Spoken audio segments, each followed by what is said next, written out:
Welcome to another episode of the Criminal Law Department Presents podcast, a production of the Criminal Law Department at the Judge Advocate General's Legal Center and School in Charlottesville, Virginia. Every 2 weeks, we release a new episode. Today, we're going to have a conversation about a recent opinion from the Court of Appeals for the Armed Forces. Please note that these episodes may contain facts and circumstances surrounding criminal trials. Listener discretion is advised. All rise! Hear ye, hear ye, hear ye. The Honorable United States Court of Appeals for the Armed Forces is now open and in session. God save the United States of America and this honorable court. Okay, so it's Major Steve Dre and Lieutenant Colonel Dave Seagraves here to talk another episode of C.A.A.F Chat. We've got United States versus King. Sir, how are you today? I'm outstanding. How are you doing, Steve? I'm really good. And it's good to see you. I've been away from the main for a while doing ILE. And, you know, for our folks out there, I'm learning a lot about the Marines. I know all about you guys now, sir. The MEFs, the MEBs, what you do, what you did with your tanks. I know everything. Well, congrats. You might know more than some of us. Impossible. So, sir, King, a pretty interesting case, right? About what we're doing with a panel and a panel member who was perhaps properly excused, maybe not. That's the discussion today. So you want to lead us off with some facts? What's this case about? Sure. Lieutenant Colonel Norbert King II, or the appellant, as we might often refer to him during this podcast, was an Air Force officer assigned to 118th Mobility Support Advisory Squadron aboard Joint Base McGuire-Dix Lakehurst in New Jersey. He lived in base housing with his 17-year-old biological daughter, J.K., his wife, and 3 biological children of Lieutenant Colonel King and his wife. They were J.K.'s younger stepbrothers and stepsister. One night in September of 2016, the appellant, his wife, and J.K., his daughter, were watching movies. After his wife went upstairs to bed where the appellant's other children were sleeping, the daughter and the appellant began watching another movie.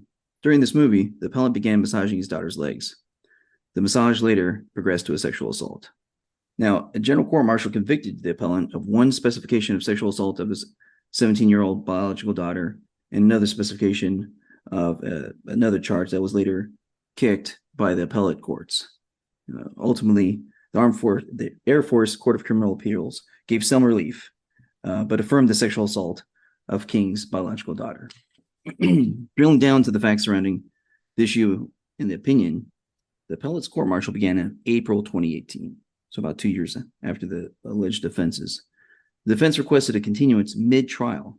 The court had been assembled, meaning the members of the panel, or jurors, had gone through voir dire and were seated.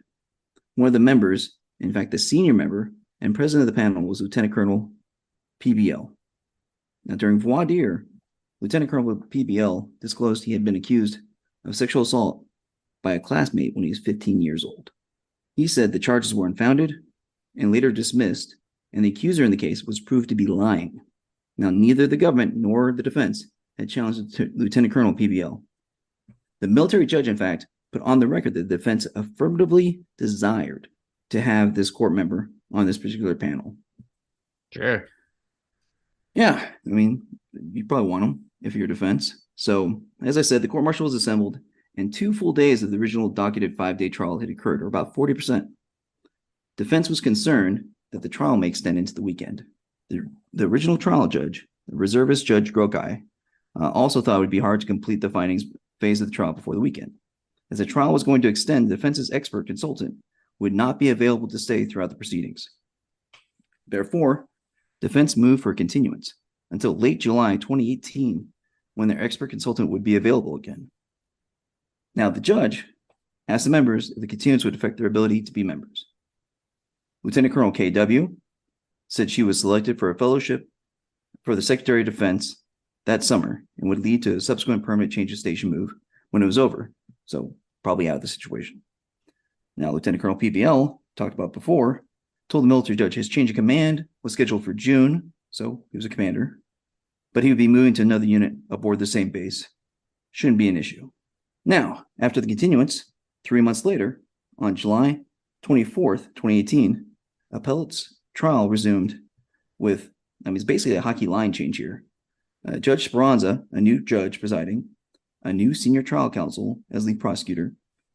Now, the government announced all the amendments to the convening orders, including Special Order Alpha TAC or Dash 14, dated 21 June 2018, which is relevant to this assignment of error. Special Order Alpha 14 was inserted into the record, and it showed that Lieutenant Colonel PBL and Lieutenant Colonel KW were relieved. Now, after some preliminary matters, the newly detailed court members were sworn and questioned under voir dire. The government mentioned 3 members were absent but still on the panel, and then stated incorrectly that the others were excused at an earlier session. Trial defense counsel said nothing, even though Lieutenant Colonel PBL and Lieutenant Colonel KW had been excused by the convening authority and not by Judge Grocki at an earlier version of the court-martial. And that's the key point, right? Is that saying nothing at that moment ends up being pretty important for the rest of our case here at C.A.A.F. Oh yeah, essentially, if they just gone soup to nuts on the convening order, who was there, who was not there, why they were not there, we don't have this opinion. Well, there certainly would have been, yeah, right. We'll get to that. We'll get to that in a bit when we talk about what that could have looked like had it happened at trial and why it needed to happen at trial to adequately develop a record. That's right. Okay, so that's a lot of stuff going on. What exact issue did the Court of Appeals for the Armed Forces grant in this case? You just said that there was the CCA, right, the intermediate level court, the Air Force Court of Criminal Appeals. They dismissed a charge at least, but that's not why we're here today. They're looking at the court-martial in its entirety, C.A.A.F is, but they're looking at one particular issue, the nature of this panel. And the question exactly is, was appellant's court-martial improperly constituted because the convening authority excused a member after the court-martial was assembled without establishing good cause on the record for excusing him? Right, and we'll talk about this a few times, but assembly is an important point, right? You can look at RCM 911 and read why it's important, but one of those is that, here, I'm reading from the discussion, assembly of the court-martial is significant because it marks the point after which substitution of the members and military judge may no longer take place without good cause. And that's why we're here today, because that good cause kind of ambiguous, kind of absent actually from what happened here, because what happened was specifically substituted, but there was no good cause on the record because he was part of the court-martial that was assembled at the beginning of the court-martial here. So that's what the CAAF is trying to figure out. So let's talk about the holding and how they got there. Sure. So the holding here is that even though the convening authority excused a panel member after the court-martial was assembled, again, that really bright line point that makes it important, without placing on the trial record the good cause that existed for making this excusal, the appellant's request to set aside his conviction and sentence was denied because he failed to demonstrate prejudice arising from this administrative error. And so we're going to talk a little bit about the fact that it's administrative versus jurisdictional. We'll talk a little bit about the need to show prejudice as well. Yeah, so the CAAF breaks it down into 4 main components. The first issue that they look at is whether failing to object during trial, right? Because, you mentioned that critically here, trial defense counsel, after the senior trial counsel said that Lieutenant Colonel PBL was relieved, trial defense counsel didn't say anything. They didn't pop up, jump out of their chair and say, whoa, he wasn't relieved at a prior session. There was no establishing good cause. We just have somebody who didn't show up. And by the way, that person is probably somebody we really want, right? PBL, like if we talked about this, sir, that as a defense counsel, you've got somebody who was wrong, who personally thinks they were wrongly accused by someone of a serious crime back in their life. That's somebody you probably want in your pad, right? Like at least like just thinking common sense wise, that sounds like somebody who might be sympathetic to you saying that the victim is making things up. And so at that moment, when the government counsel improperly described the nature of where Lieutenant Colonel PBL was, trial defense counsel should have stood up. And in the best of times, trial defense counsel stands up and objects. So the first issue, though, that the CAAF is looking at is by not objecting at that moment, was that waiver or was it forfeiture? And we've talked about waiver and forfeiture before. We're not going to hold your horses. We're not going to talk about waiver or forfeiture very much right now, except to say that the CAAF decided it wasn't waived, right? The CAAF doesn't say we're not going to look at this issue because they didn't. This was waived by operation of law or by a purposeful, knowing and intelligent waiver of a legal issue by trial defense counsel below. They're not saying it was that. They're saying it was forfeiture. And so they're going to look at the legal merits of this case. All right. Yeah, so essentially, they look at case law and they say the composition of court issues are issues of forfeiture, not waiver. And so, boom, got it. Case law, stare decisis tells us that, and therefore we're handling the forfeiture. There you go. Yep. Boom. So that makes it takes us to the next big part they talk about. The next big question they have to ask themselves is whether the lower court, the Air Force Court of Criminal Appeals, properly attached documents to the record.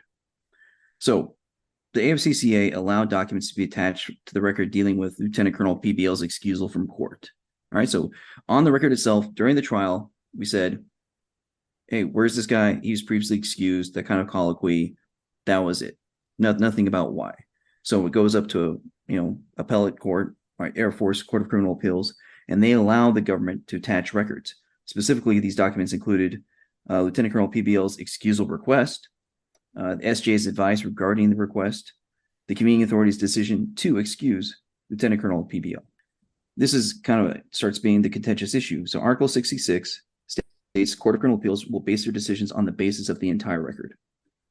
And the government and defense start arguing about a case that kind of controls in this area, U.S. v. Jesse from CAAF 2020, which ruled that CCA cannot consider matters outside the entire record.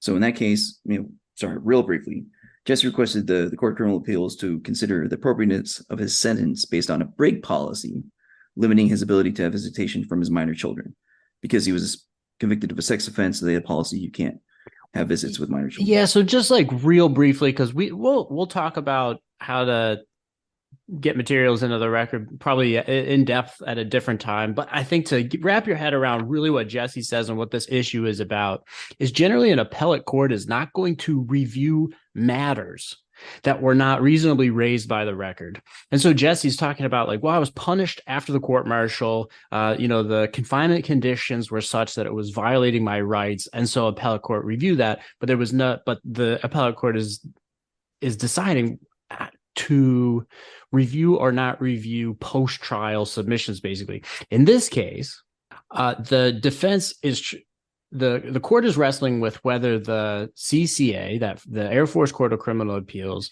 properly included these extraneous documents that weren't part of the record that went up to them originally to decide an issue.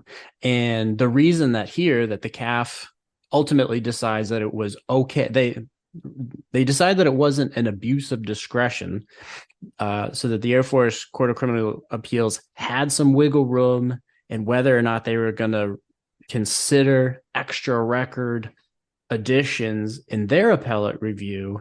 And the CAAF says that was not an improper decision on this, that because there were statements made in the record during trial, right? The government trial counsel made a comment about the relief, and there were documents that described why Lieutenant Colonel PBL was not present. And so the CAAF said, okay, it was okay that the Air Force Court of Criminal Appeals did then attach these to the sort of appellate record to conduct their review of whether or not this was an error at the trial level that ultimately prejudiced the accused. So there's a lot going on there, but it's just it's important to sort of understand that context. And as we talked a little bit about before, as you said, there's the new convening authority that mentioned that he was excused. The judge asked about it. The senior trial counsel replied. So all this is happening, and the defense is saying nothing. Right. The defense is right. That's the important part that gets them.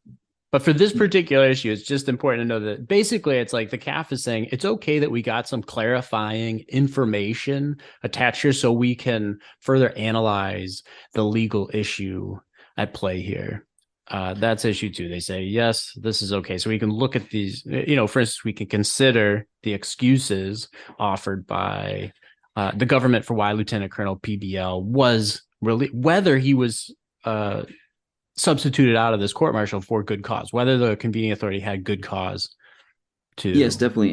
And I just want to go back to this one point because I think it's pretty strong language. They say that allowing defense counsel not to raise the issue at trial, then bringing it up first on appeal, then not allowing the government the ability to attach additional materials to answer the mail would incentivize sandbagging by the defense. Yeah, that's pretty strong language. Okay, so now we're here. Issue not waived, forfeited. So we can look at it. Should we consider these documents? CAAF says in issue 2, yes, we can. Issue 3, jurisdiction. Sir, go. What's happening with the jurisdiction here? Okay, so first, looking at how we do courts martial, as you said, we convene them. They're not standing courts. So each time a court martial happens, it has to be convened by convening order. That's that first part of what a trial counsel says at the beginning of every court martial. And as you said, before assembly, the convening authority can swap out people as much as they want. Again, in the Marine Corps, we kind of have somewhat standing convening orders, and then we modify them every time because we know just realities of military life, exercises, deployments, you got to change it. Go ahead. The right way, I think the best way I've heard to think about it is the convening authority before assembly can substitute out members of a court martial for any reason or no reason, but it can't be for the wrong reason or the legal reason, right? So you can't substitute out because you think, well, this person is, he or she is going to vote not guilty, and I know that, or I want to substitute them out because they're like the same cultural identity group as the accused, and so I'm taking them out for that. It generally has to be like, right, you can't have an improper reason for taking people out. That's right. And so we as trial practitioners, we're always waiting for those buzzwords during trial that says the court martial is assembled. And once that happens, the members can only be excused by the military judge for disability or other good cause, or excused by order of the convening authority for good cause. And that's Article 29 UCMJ. RCM 505 C2 Alpha says essentially the same thing. Give more explanation. After assembly, no member may be excused except by the convening authority for good cause shown on the record. And that brings that's the key here, right? Good cause shown for the record, because we've established here that the court martial, the panel was assembled. So now if a court martial panel member is going to be removed if the convening authority is going to remove one, then the convening authority has to explain the good cause and put it on the record. And that's what was noticeably absent here, right? Again, we just have the government counsel saying, well, they were relieved at a previous session, which was wrong. But they were certainly viced out on the paper court-martial convening authorities. So it's clear that they were gone, but the reason offered on the record was inaccurate. Or I guess the justification offered on the record was inaccurate by the government trial counsel, but then defense didn't stand up and say, well, tell us what that good cause was. The point here is that defense counsel stands up loudly and says, wait, Lieutenant Colonel PBL is not here. And where is the good cause? It needs to go on the record. And this is the art of litigation. Defense counsel, now's your chance to stand up and have force the government to offer that good cause. That sounds like the burden is on the government, right, to establish that. That's what that language looks like to me. So, hey, government, prove your case. Why can't PBL be here? And noticeably absent here. Yeah. And so looking at the jurisdictional versus administrative, if they had improperly left people or let people leave and they'd added additional people that were not supposed to be there, they'd be interlopers. That's a jurisdictional issue. And that's a much different standard. Here, essentially, they say, this is administrative error, and administrative errors in drafting convening orders are not necessarily fatal to jurisdiction and are tested for prejudice under Article 59 Alpha. So basically they say, hey, you screwed up your paperwork and your record keeping, and so it's administrative. And they also conclude that there was actually good cause for excusing Lieutenant Colonel PBL from the panel. So he had a change of command, but then he got a late admission, was probably an alternate for Air War College. and he was sent to Air War College. They decided that it wasn't a pretext to remove him from the panel, so it wasn't some big government conspiracy to get him out of there. The Air War College assignment started before the trial was set to continue. And at oral argument, the appellant, again, defense, did not challenge Lieutenant Colonel PBL's assignment to Air War College as being good cause. And so they determined his assignment to Air War College was a military exigency and other extraordinary circumstance as noted in RCM 505F's definition of a good cause. Well, a critical finding, right? I mean, if the determination of whether this was jurisdictional or administrative, the composition of this court-martial, that would have been the end of our exercise, right? If the Court of Appeals for the Armed Forces decided that this was a jurisdictional issue because he was not here and there was no good cause offered on the record, and they found that that was jurisdictional, then that's it for the government. Go back, do not pass. I guess go pass go. But don't collect your $200 because you're doing it again. And here, instead, they found, like you said, sir, there were no interlopers on the court-martial panel, right? At least what the convening authority did do, certainly without a problem, was detailed more members to the panel, right? The issue here was more like, well, where was PBL? It wasn't like people showed up and sat on the panel who hadn't been detailed. They were. Mm-hmm. The issue was just that Lieutenant Colonel PBL wasn't there anymore. So why wasn't he there?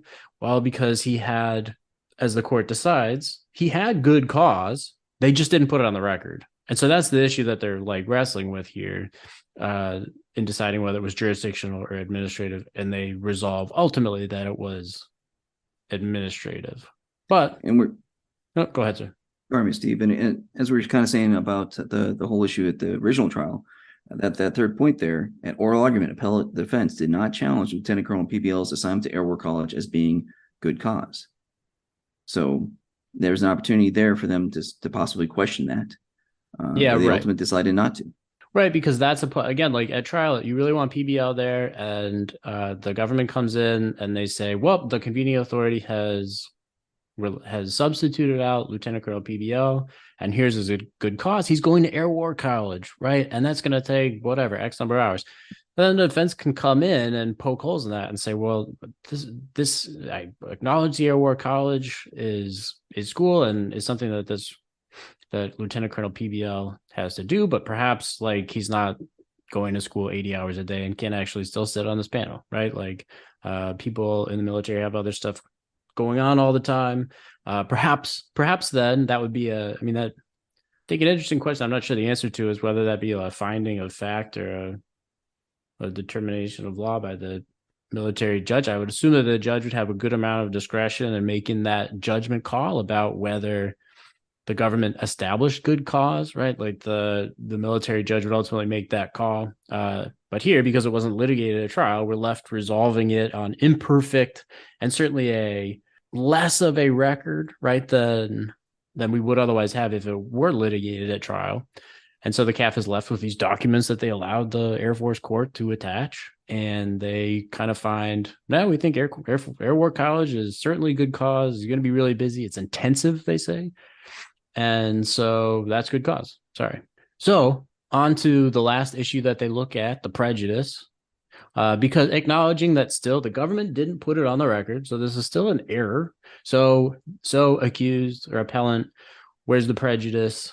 The appellant has the burden because the court finds it's non-constitutional error. And so where's that prejudice? They ultimately find that because the appellant didn't litigate the legitimacy of PBL's request at trial, that was the best time. The appellant had that opportunity to object at trial and didn't, right? And again, we're concerned about sandbagging. We don't want to punt good trial issues down to appeals and the hope, the off chance that they agree with us and give us a second bite at the apple. The CAAF disagrees that an interloper sat on the panel. They say that, right, again, we talked about this. The convening authority detailed new members to the panel after he excused PBL. In other words, everyone was detailed. PBL should have been there. He wasn't. We just didn't establish that good cause. And then third, the CAAF notes that the change in the number of members, the PBL wasn't there, it didn't change the number of votes the appellant needed to obtain an acquittal because there are still 5 panel members that remained consistent And so the numbers game wouldn't have been any different. So there was no mathematical, reduction in the odds of acquittal for the appellant because of this. And so, it didn't prejudice him. So what do you think about all that, sir? I agree with everything. Basically, they said that, they didn't object, comment, question, or raise any concerns whatsoever. Ultimately, they decided they shared some of the responsibility for creating the situation. And that's kind of underlies the idea of forfeiture. And so that's why you have the plain error standard. And they weren't able to show prejudice. Again, they said you're not guaranteed any particular member, and all the things you said, so no prejudice. I mean, and ultimately, they said the result is they affirmed the Air Force Court of Criminal Appeals ruling the accused conviction will stand. What ideas do you have about for how the field can think about the implications of this case? Protect your record. The composition of a court-martial is so important, and especially when you have a new judge, a new senior trial counsel, take the extra few minutes to just go soup to the nuts, how we got here, who the players are, there's been changes, here's why, here's the new appointing order, and just walk the dog with all the members, all that stuff. Again, might take you a couple extra minutes, but ultimately you protect your record. Okay. Any parting thoughts there? No, I think we got them all. All right, cool. Great to see you again. Good to see you as well. Thanks for joining us today for another episode of the Criminal Law Department Presents podcast. If anything you heard sparked a thought, we'd love to connect with you. Your comments help us create better future content for the field or the fleet. Reach out to us on Facebook or Instagram. The information can be found in the show notes for today's episode. The views expressed in today's podcast are those of the presenters and not necessarily the Judge Advocate General's Corps, the Department of the Army, or the Department of Defense. Court thanks counsel for both sides, and the court will stand in recess until further order of the court.